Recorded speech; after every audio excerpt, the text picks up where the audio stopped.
Hello. Today I am going to be doing a countdown review of my top 10 movie soundtracks. These are soundtracks that left a feeling with me that I still have to this day. Some of them are films I saw a long time ago. They are films that a lot of people would consider to be one of the best soundtracks of all time, but some of them may be a little left field and surprising to a lot of major film critics. Because for me, it's more about emotion and it's more about like sonic depth. I always believe that a proper soundtrack's job is to provide emotional background and layering to a film to supplement, the weight and the emotional atmosphere of it.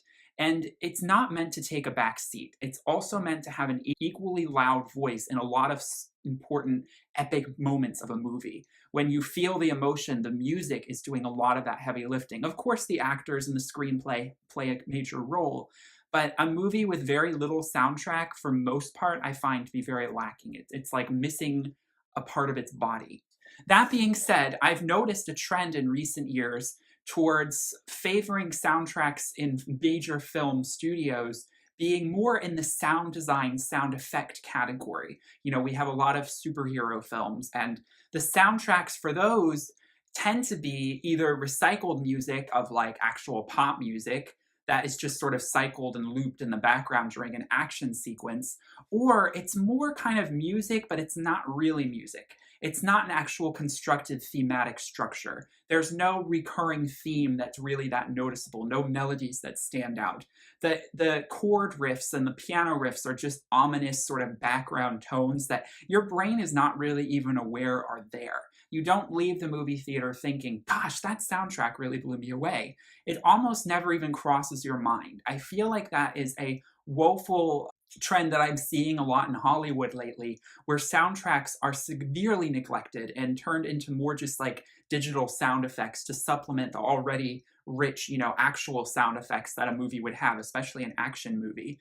A good example, although not of an action movie, but of a movie that won an Academy Award for a soundtrack, which blew my mind and had me very upset, was, I think it was 2010, the movie The Social Network got nominated and won for Academy Award for their soundtrack. And I remember my head was constantly scratched as why this was even nominated. I've seen the movie, and the soundtrack was the perfect example of a soundtrack that did so little and almost just completely became forgettable. It was just these very droning sort of background instrumentals that were a little bit electronic and a little bit still at the same time. If they were live instrument, it was so synthetic. There was no actual heart to the music, and it was just meant to sort of give you, I will admit, it did give you a sense of emotion, and it would be argued that it did its job, but why I think it failed so much was because of the lack of diversity and the actual fact that no one actually thinks about the soundtrack when they think about The Social Network. That's just not what you would consider. You'd be like, that movie even had a soundtrack? I wasn't even aware. You're not focused on it, and so for me, it's more sound effects and it's not film composing, music composition. Back in the 80s and the 70s and back, we had a lot of films that really built themselves around composition in music's form. We had a lot of movie musicals, think Sound of Music, Wizard of Oz. This is something that has somewhat become less popular these days. We don't see as many movie musicals, and we don't see soundtrack as being something so promoted or so, especially original soundtracks. A lot of, like, for instance, Black Panther, the soundtrack was sort of curated by Kendrick Lamar to be a lot of different original rap songs by different artists, where they might have featured a little bit in the film, but they weren't necessarily meant just for Black Panther. They were sort of songs inspired by the movie. That's a completely different thing. And same with movies like 50 Shades of Grey. We see this happening in a lot of pop films. Now, of course, those films don't ever make it into films. Well, Black Panther I do want to see. I'm not going to put Black Panther in the same category of 50 Shades. That would be disingenuous. But those tends to be movies that I wouldn't look to for soundtrack. Usually, although not always, the soundtracks that I'm going to list here are also attached to some of my best and favorite films of all time. And there's a significant reason for that. I find soundtrack to be one of the primary reasons I come back to a film. The emotional impact that the score had on me, the really strong, rich, recognizable compositions that are unique to the film, that carry the essence and message and emotional weight of it so beautifully. That is what I come back to over and over again. A wide variety of vocalists and of instruments, of a real sense of dimensionality to the score. That is what makes it such a memorable soundtrack. And a lot of these will be soundtracks that have received a lot of accolades by critics over the years, but a few of these may be surprising to some critics. They may disagree with me on thinking this is one of the 10 best soundtracks of all time. I don't care. So without further ado, I will get into this list. By the way, I will list my honorable mentions in the description and also in a comment below, so you'll see what films also have recognizable soundtracks. They just don't make my top 10. So coming in at number 10, we have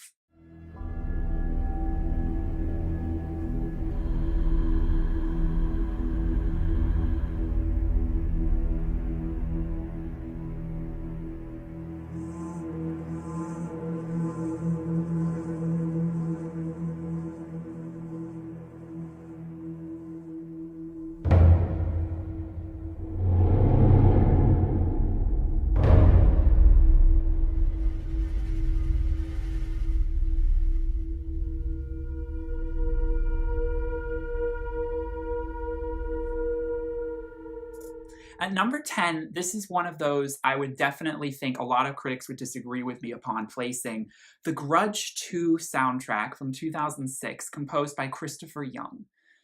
This might seem like a left field choice for me, and there is a reason why it's at number 10 and it's not higher up, but I felt like I needed to include it because I remember the soundtrack for especially the second Grudge film. I have heard the soundtrack for the first. Remember, we're talking about these two horror films that came out in the mid-2000s, which were rip-offs, although I think they were done in a better way than some are, of Japanese horror films called the Ju-on Grudge films that were released in the earlier 2000s.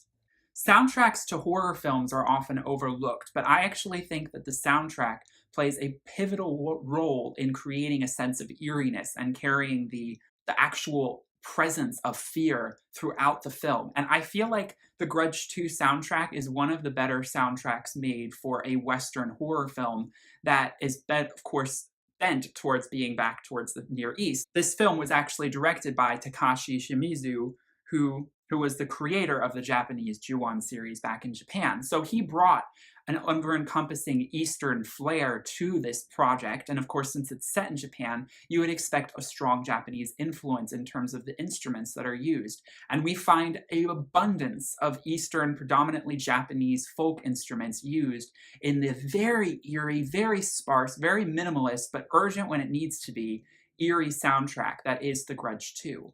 Now, don't get me wrong, there are some songs that aren't anything to phone home about, but I recommend you just listen to some of the samples of some of the songs on this soundtrack. I sampled Gishiki, which is one of the highlights, I think, from that soundtrack. It's this like 6-minute long, very eerie sound space where you have the sound of rafters creaking. We have some very odd instruments I can't even name that are used that I think are predominantly Asian-inspired, Japanese-inspired, some very interesting woodwind instruments. Thinking back to a little bit more of a ethnic tribal feel, and it just is ominous as anything. It sends shivers up my spine. I remember I actually listened to the soundtrack before I actually saw the films. I was too scared way back when this film was being released to actually watch the movies because I thought they were going to be so much more scary than they actually were. To be completely honest, I was a little disappointed by how not scary they were for me, but at the same time, I'd grown up a little bit by the time I watched them. I'm sure they would have been more frightening if I had watched them when I originally got into these soundtracks. It seems very strange, but I was very interested in the idea of the films. I love a good ghost story. I love Japanese horror because of how under your skin it is and how slow and eerie it is instead of just being about jump scares. And being so fast-paced. And I feel like this soundtrack, although, again, it does get very percussive, it gets very loud and intense and frenzied in the right moments, which definitely mimic the attack or onslaught of some supernatural force, this soundtrack just seeps into your skin and it's a goosebump-inducing soundtrack, and I think it does its job brilliantly. And so for all these reasons, another track I highly recommend is Semi, which is sort of one of the big attack scene. I think this music is played when Sarah Michelle Gellar's character is attacked in the hospital in Tokyo. It just pumps up the adrenaline so well, and it uses these really beautiful woodwind instruments to just create such an eerie, you just feel the fear and terror of being chased by some deeply creepy person or entity, supernatural power chasing you. I think it's just brilliantly done.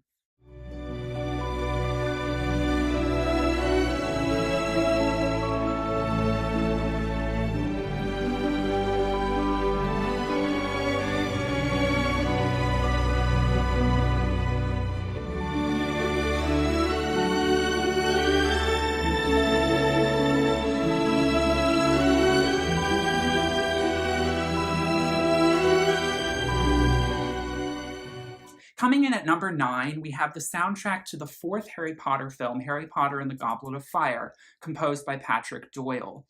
This is not John Williams, which may throw some people off. A lot of people think John Williams' original compositions, like Hedwig's theme from the first Harry Potter film, which is then used throughout all of the further compositions, even if it's a different composer, is so iconic. And I do agree that the original John Williams score that he created for the Harry Potter films is iconic. Hedwig's theme is one of the best individual soundtrack themes that we have had for a major franchise. I do agree, but it only makes it into my honorable mentions. The reason why, and I spent a lot of time thinking about this, is I think out of all of the film soundtracks for Harry Potter, some of them are quite dull and forgettable. Others do rise to the table, and one of them that rose, I think, the most above the rest is Goblet of Fire. Patrick Doyle takes a unique approach in making, I think, what would be considered a little bit more of a cinematic and operatic take. It's a much more theatrical album of composed songs.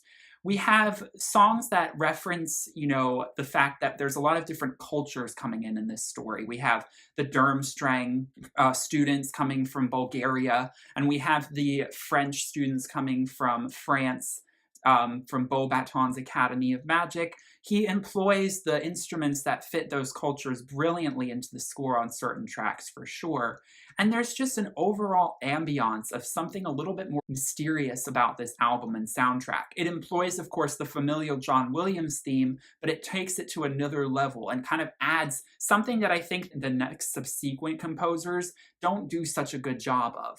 The music played for the death of Cedric is just so heart-wrenching. It perfectly fits the forlorn agony that all of the students, but particularly Harry himself, is feeling upon bringing Cedric back to the school and, trying to prove that Voldemort killed him when no one believes him. And this sort of rampant agony is just heightened by these bitter strings. It's so well executed. And we also have the music used, and I remember I was really into this when I was younger, for the Yule Ball, the very beautiful sweeping orchestral piece that mimics a lot of more kind of old world European dance music. Then the piece that I sampled in the intro is Harry's Winter, another beautiful, serene, melancholic piece that depicts Harry's feeling of isolation and wanting to be with Cho Chang. I just feel like the teenage angst that's starting to come up in a lot of, because this is sort of one of the more teenage-driven films and books, I just think the score works to elevate the tension that a teenager would feel, that moves and that progresses in a good direction from John Williams' more playful and childlike score. Because you have to admit, John Williams' first 3 film scores are beautiful, but they are so much more childlike in approach. And of course they have to be. They're so much more filled with wonder at Hogwarts and all these things that the students are learning. Well, this time it's delving into more of these sort of deeper emotional teenage puberty angst sort of situations. And at the same time, when it gets really dark, it goes there. And it gets really dramatic. I just feel like the soundtrack is not afraid to be dramatic, and I love that about it. Also, the theme for Rita Skeeter is also very cleverly and well done.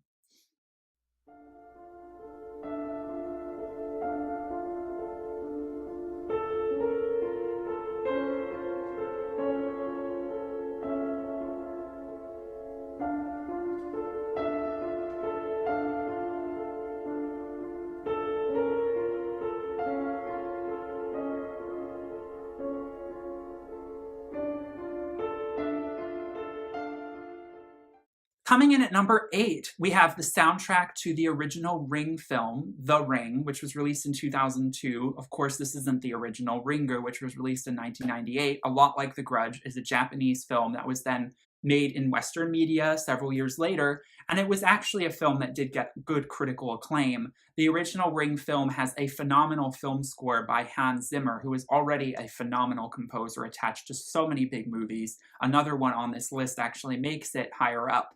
And I just had to give a shout out. The very, very ominous string use in this soundtrack is bar none. It fits that dreary Oregon setting that this film takes place in. The rain, the feeling of hopelessness, the very uncanny piano tune that carries the melody of the well or Samara's theme is so haunting and so forlorn and depressing, and it needs to be. So I feel like the soundtrack really did a good job at capturing the mood and ambiance of a very eerie, rainy, dreary, depressing film that is The Ring. Because The Ring is actually a lot more about mood and ambience than it is about jump scares. At least the first one is. I actually agree the second film is not as good, The Ring 2, but I don't think it's nearly as bad as a lot of people made it out to be. I had to include the Ring soundtrack in here, even though I was toying with whether it should be an honorable mention or not. I just think there are so many notable songs, mainly The Well. There's also a electronic piece called Let the Dead Get In, which was not featured in the film, but it's sort of like a music inspired by. I listened to this piece so much like 10 years ago when I was like in New York State and I was like staring out in the car to like these barren pine forests. And I just remember feeling so much emotion from this track. I highly recommend you listen to it. Let the Dead Get In. It's off of the Ring/Ring 2 joint soundtrack. They decided to release the soundtracks to both films as one in 2004. It really puts you in a mood, and it's a depressing one, but it fits, again, like I said, the dreary ambiance of that story. Morning in Paris, the city awakes to the bells of Notre Dame. The fisherman fishes, the bakerman bakes to the bells of Notre Dame. To the big bells as loud as the thunder, to the little bells soft as a psalm. And some say the soul of the city's the toll of the bells. So at number 7, of course, I would be remiss in my top 10 if I was forgetting to mention a Disney film, particularly an Alan Menken composition. Some people may be surprised that I like this one more than others, like Beauty and the Beast, for example. I do have Beauty and the Beast in my honorable mentions, and I was really toying with whether this one should be in there instead. But ultimately, I decided that The Hunchback of Notre Dame from 1996, I believe, has the best film score for any Disney film. It's so much more of a Broadway production. The music fits a movie musical in so much more of an epic thematic manner.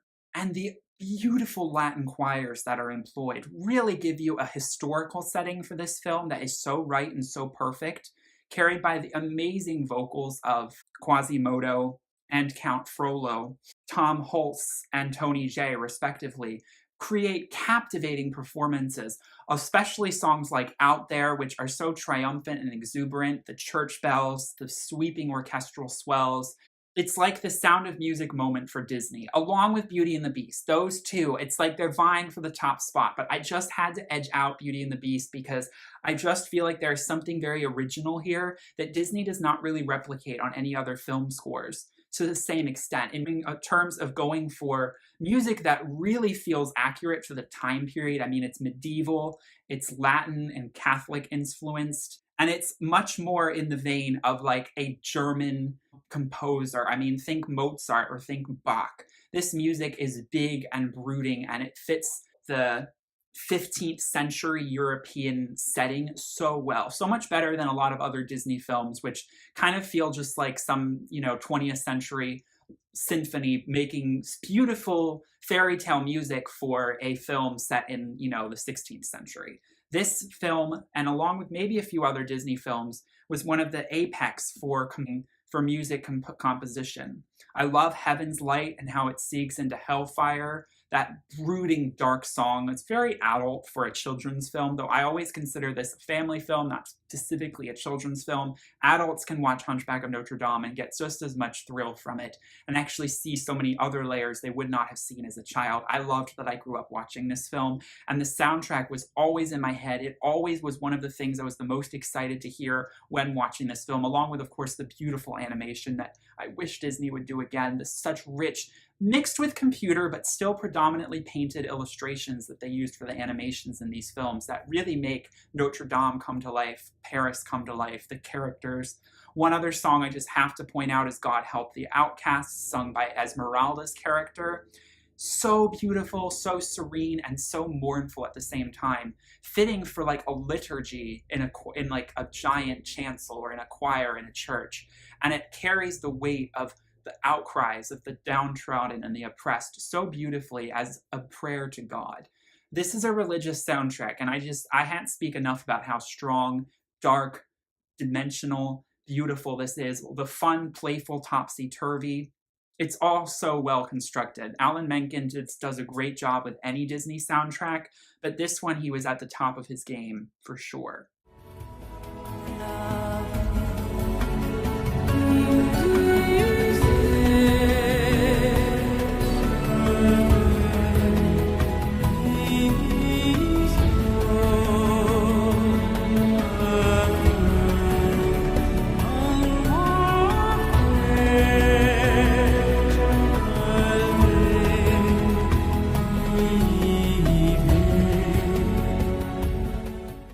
Coming in at number 6, we have the score from Gladiator from 2000, which is, of course, also composed by Hans Zimmer. My dad has this soundtrack, and he plays it a lot in the car. It used to get a little annoying because he would play it so much, but I cannot deny just how pumped up this soundtrack will get you. Now, this soundtrack has won a lot of accolades and recognition, and it was nominated for an Academy Award, although it didn't win it. I wish it had. It was performed by the Lyndhurst Orchestra.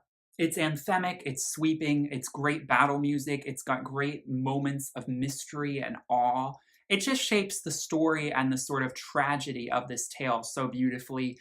And very few soundtracks do that, especially as of late. This is the kind of, if you're going to make an epic battle movie, this is the kind of soundtrack you want behind it because it makes the battles so much more investing, so much more epic and encompassing, in my opinion. If I watch a movie and it's battle and it's an action film, then the music sweeping us into these battles needs to be just as interesting. There's a lot of Middle Eastern influences on this record, a lot of interesting instrumentation, but there's also some Celtic influence. We have a song called Now We Are Free, which a lot of people thought was sung by Enya, which is not correct. It's sung by Lisa Gerrard, and I believe she is singing in some form of Gaelic.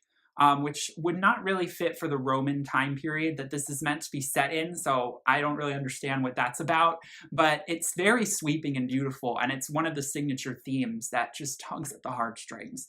There's a feeling of hope beyond hope that this soundtrack carries, and it is drama to the capital D. It's summarized as a battle waltz. I think that's a great way to describe the type of music that Hans Zimmer is employing to try and create a symphonic battle theme that isn't just lashing sound effects. It's a good tempo, but it's also carrying a melody and structure that makes you feel it propel forward rather than just accenting or standing in the background to the drama that is unfolding on the screen in front of you.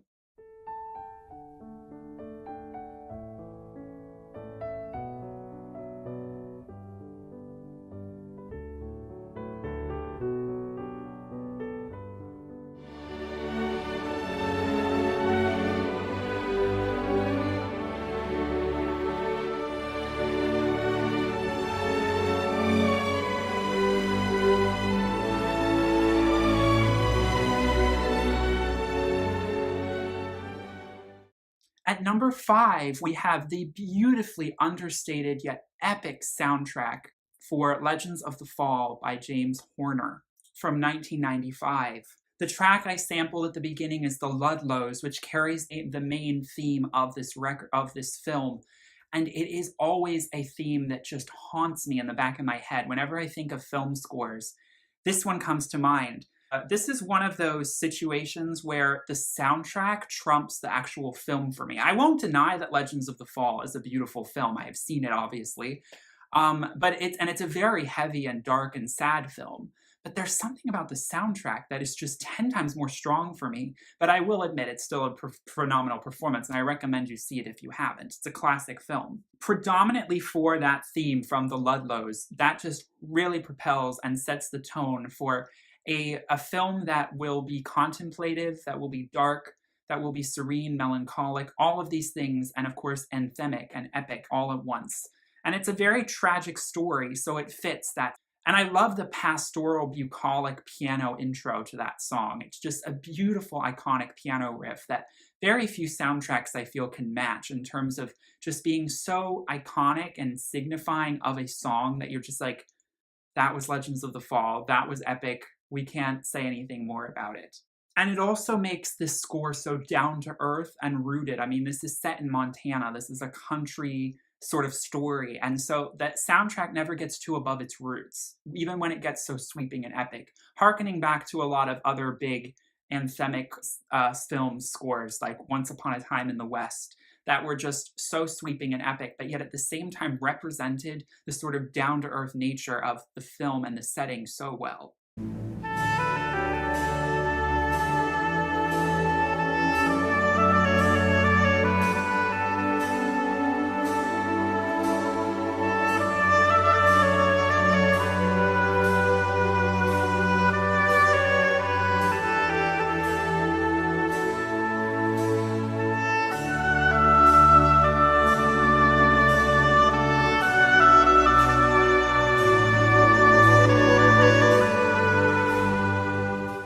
So at number 4, we have The Mission, composed by Ennio Morricone. Ennio Morricone is a composer who has been the darling of film for so long. He is a phenomenal Italian composer. We all know Nella Fantasia, which is actually a riff off of Gabriel's Oboe, which is from this film. This film had a soundtrack that was purely groundbreaking. It came out in 1986. And I actually have a very interesting relationship with it because when I was young, just like 6 or 7 years old in the car, my parents owned this on cassette, not on CD. I guess I am a true millennial because I remember listening to cassette tapes. And they would play this soundtrack. Now, they would tend to skip a few of the darker songs because there are some songs that are meant to go along with some violent scenes. And if you've seen the movie is very violent and very dramatic. It's a beautiful movie. It will make you cry on the floor. It's one of those movies featuring Jeremy Irons and Robert De Niro. I mean, the story is very powerful. The story of, Catholic colonialism in South America is a tragedy that is probably one of the most tragic of all. The, subjugation of these indigenous peoples. Anyway, but the use of the choir, the use of these indigenous people's voices as choir to carry along with that iconic oboe riff is just something I've never heard in another film score before. It's operatic, it's cinematic, and it does feel old world classical, but at the same time it has this upbeat, triumphant, percussive something about it that makes it branch out into what I consider new world epic music composition. Almost giving it more of a new age sort of ambiance. There's a lot of religious undertones. I mean, that opening track, On Earth as It Is in Heaven, which is one of the best tracks, is, a quote from, of course, the Lord's Prayer. So this is a sincere, devout religious song. We have songs that are like Ave Maria. There's some very liturgical prayer songs sung in Latin. And it just is a transformative record that tells the story in a completely new way to actually just watching the film. The music does stand out very well on its own, and of course that's what makes, these are soundtracks that you can buy and listen to, all of the ones I'm listing in this giant review here, and they're not just things that have to be with the movie. That's the point of a standalone beautiful soundtrack. So although you wouldn't consider this very nice road music, it for some reason was always in the car when we were driving when I was little, which is so strange. And it is really funny, I just have to point out that on the opening track, On Earth as It Is in Heaven, there's this vocal chanting that we couldn't understand what they were saying, of course, especially as a kid. You tend to try and find words in English to try and understand what this singer is saying. And I always heard, and my family always makes this a joke, that they were singing "Take Your Socks Off, Take Your Socks Off." And I hope I don't spoil anyone who's ever listened to this soundtrack now, because I can't listen to it. And you might know what I'm saying. If you listen to that sort of percussive melody, where they sing and it's very choppy, it sounds like "Take Your Socks Off." I don't know why, but that imagery was always in my head as a kid, and it's really hard for me to divorce it from it now, to try and understand that it's not sung in English. It doesn't have anything to do with any sort of random stupid thing that we made up as a child, but it doesn't sour it too much for me. But I'm trying to make sure that that stays in the back of my head, because it is really hard to unsee that once you see it, if you know what I mean. I just thought I would put that in there. But yes, that oboe piece, I mean, it's just iconic. It was robbed at the Academy Awards in 1987. So robbed. It didn't win, but it was nominated. Though it did win a Golden Globe.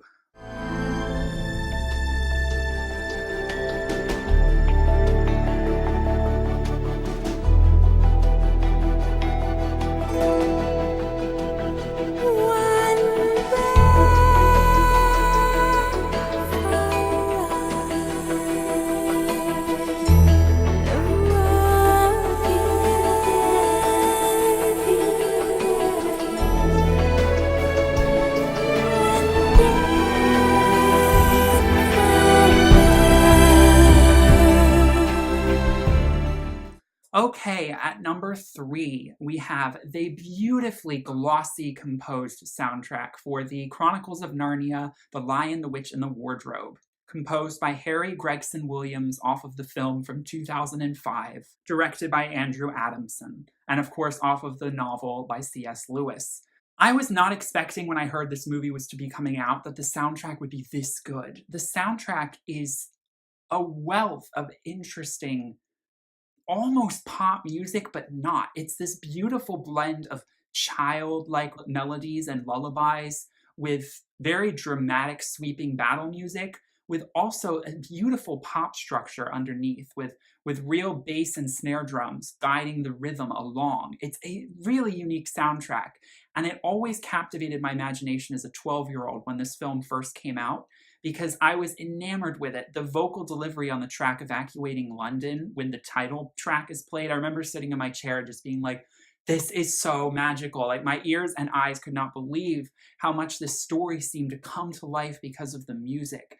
The Mr. Tumnus theme is this beautiful, it feels so perfect for Mr. Tumnus's character. You know, it's isolated, it's mournful. The beautiful electric violin that is used, that is so somber and meditative on the Mr. Tumnus track that's about him and his character, is so fitting for the childlike wonder and emotion that is carried through in so many of these scenes of children discovering this world. The music is told as if from a child's perspective, and it opens up the world to you, I think, so much more. The magic of Narnia. It's a shame that the subsequent films that were released from Disney for this franchise were nowhere near as memorable, like Prince Caspian or Voyage of the Dawn Treader. They just, soundtrack-wise and film-wise, just did not stand up to this one, which was just so much more epic. They used an Eastern instrument called a duduk to do the melody for Narnia's Lullaby, which is done by Mr. Tumnus. He plays it as the kids are staring into the fire. It's like from Caucasus region. And it's a beautiful woodwind instrument.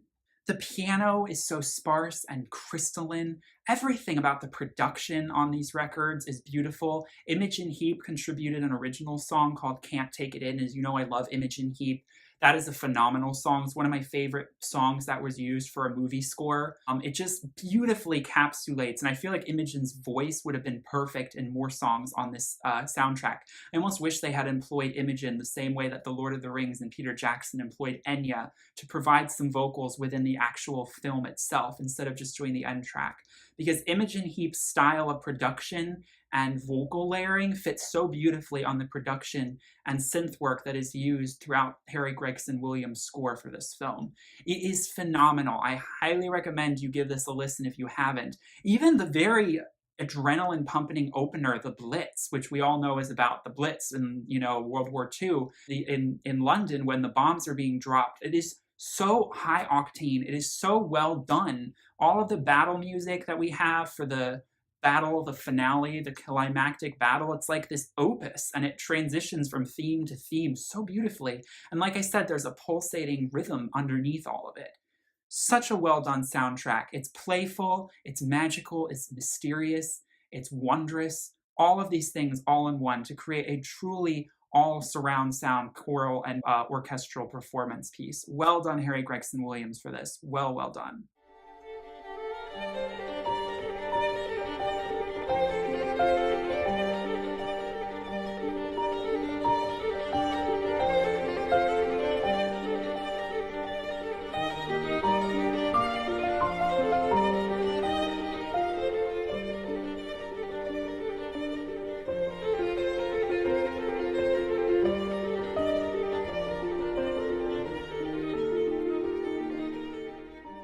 So coming in at number 2, we're getting into my top 2 favorite soundtracks. The Village soundtrack, composed by James Newton Howard for the film of the same name from 2004, directed by M. Night Shyamalan. I don't know how to pronounce that. The Village will always be, I think, one of the most underrated films, in my opinion, of all time. I think it's M. Night Shyamalan's best film. Yes, I believe it trumps Sixth Sense. I know, shoot me. I just don't feel like Sixth Sense is as good as The Village. It's just one of his better ones. I feel like The Village is just this beautiful art film in itself. It's not a horror film, but the score accents this movie so beautifully. Hilary Hahn, who is the violinist who is used predominantly on this record, hands down the best violin music I have ever heard, the best string arrangements I have ever heard composed. I don't know if anything will ever come close to The Gravel Road or to the haunting violin melody used in the end credits for this film. Highly recommend you check out this soundtrack. It does get very sparsed out and minimalistic in parts. The violin music is really what propulses this. It's a very melancholic soundtrack. It's very minor key, and it is very contemplative, and it represents the story so well. There's so much uncertainty and eeriness to the atmosphere of the music of this film. And of course, the movie itself is all about the unknown.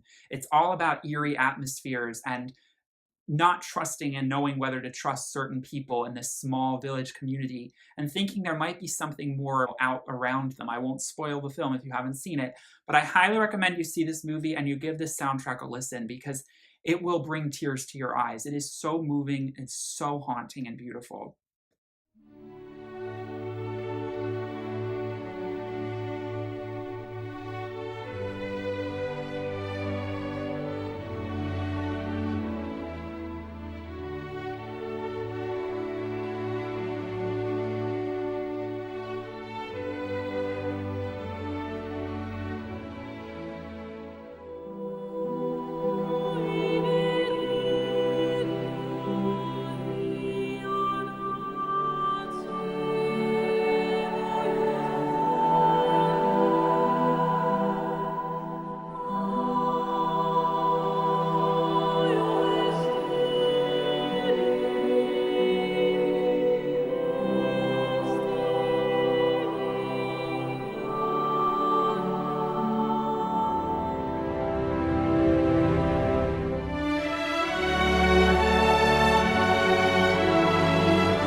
And lastly, at number 1, I actually technically have 3 films in my top spot. So I guess you can consider this the top 13 soundtracks on video. The Lord of the Rings 1, 2, and 3. That is Fellowship, Two Towers, and Return of the King. I could not rank them. I blocked them all together into one giant Lord of the Rings score, complete recordings by, of course, one and only Howard Shore from the early 2000s. What can I say? I love Lord of the Rings films. Peter Jackson did a phenomenal job, but those films would be drowning without Howard Shore's amazing soundtrack. It literally makes Middle Earth come to life. So much of the magic and mystery that is Middle Earth, I think of because of the soundtrack. I mean, the visuals are amazing, the screenplay is great, but the music just transports you. It lifts you out of your seat and it puts you in the place. It gives you the emotions and the feels that you need to have for all of these different moments throughout the film. The epic moments, the tragic moments, the serene, the mysterious, the wondrous, the playful, all of the iconic themes from the Shire theme that opens up, that beautiful feeling of home that you get from those songs like Bag End and the Shire, to the epic battle music we have in Return of the King or in Two Towers with Rohan and with Gondor marching into battle, to the beautiful choral music that we have for Rivendell, for Lothlorien, the more Eastern-tinged music we have for the elves, the mystery and wonder. The scores are just impeccable. And so I can't say enough. To get a full scope of these scores, you have to like really dive into the music. And it goes everywhere. It's so multidimensional. We even have Liv Tyler singing on one song in the Return of the King soundtrack called The Houses of Healing. And of course we have Enya used in The Fellowship of the Ring for Anaron and May It Be, and I am a huge Enya fan. And a lot of Howard Shore's compositions speak to Enya's compositions so well. They would have a great dialogue together. Although I do wish Enya had been used more throughout the soundtracks, she was definitely needed as an integral part, as well as Annie Lennox for The Return of the King with that iconic bittersweet melody for Into the West. I can't say enough. I could honestly, like, my throat could just dry up and get so sore from me just jabbering on about how much I love this soundtrack. But I'm going to kind of just leave it there because the fact that it's number one, you probably know about it, you probably have heard it, but you probably know, you remember it and it sticks in your mind because it's so good, because it's so memorable, because it's so well constructed melodically, because it is so sweeping and surround sound and so varied and dimensional. How could this not be at the top of so many people's lists? It did win Academy Award for Best Soundtrack in 2004 for The Return of the King. It did. It won all three Best Soundtracks for 2002, 3, and 4 for each film. It's considered one of the greatest musical, pieces put to film in modern history. So I really, really do feel as though Howard Shore is just a legend. It's a 13-hour full-bodied soundtrack, and if you have the complete recordings, which I do, it is intense, but you hear everything and more that was composed for these films, especially the extended editions. And the uses of the female soloists are impeccable. They also do have the actors singing in a lot of cases as well. Sometimes their vocals are not so up to snuff, but they can be forgiven. They're actors, not singers. Though Viggo Mortensen does a pretty good job. Renee Fleming, who is a very talented opera singer, provides vocals in Return of the King soundtrack, and it is so gorgeous, so beautiful. They sing the Elvish lyrics so well and so hauntingly. These melodies, I don't know what he was channeling to come up with them, but he was on something else, and he was directly in contact with Tolkien's spirit in making this music. I can feel it. Like, I just feel Tolkien's vision in this music. And I really hate that Christopher Tolkien, part of the Tolkien estate, does not like these films, because I feel, especially from the music, but also the art direction of these films, such a love for Tolkien. And Tolkien really appreciated music. He made music such an important aspect of the book itself, which you can't get from a book. There's no music actually composed for it. Well, Howard Shore, and very few would be up to the task, bravely stood up to the table and was willing to compose melodies for music that would have been deemed by Tolkien too beautiful to be translated into earthly composition. Well, Howard Shore rose to the occasion and did a bang-up good job.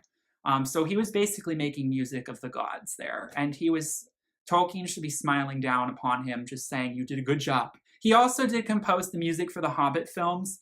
I can't really lament Howard Shore for the lacklusterness of those, because the films are what suffers, not so much the score. The score is always going to be somewhat riding on the back of the story, and if the story is missing things, then the score is going to, of course, be missing things as well. So it's, of course, not as memorable, though I do highlight the soundtracks of the Hobbit films as one of the plus sides of those films, just because Howard Shore revisits, of course, all the themes we've fallen in love with from Lord of the Rings to begin with, and explores them even more. But the Lord of the Rings soundtrack is where he really shines. So there's my roundup of my favorite soundtracks. Let me know what you thought, and if you have info on any of these soundtracks that might help people just understand the different instruments and unique approaches to making music for movies are employed. There's so many different ways that composers use orchestras, different instruments, different vocalists and soloists to create a very unique soundtrack that's very fitting to the film. Let me know what your favorite soundtracks of all time are, and please give this video a like and subscribe if you enjoyed. Thank you so much for watching. Have a wonderful day. Bye.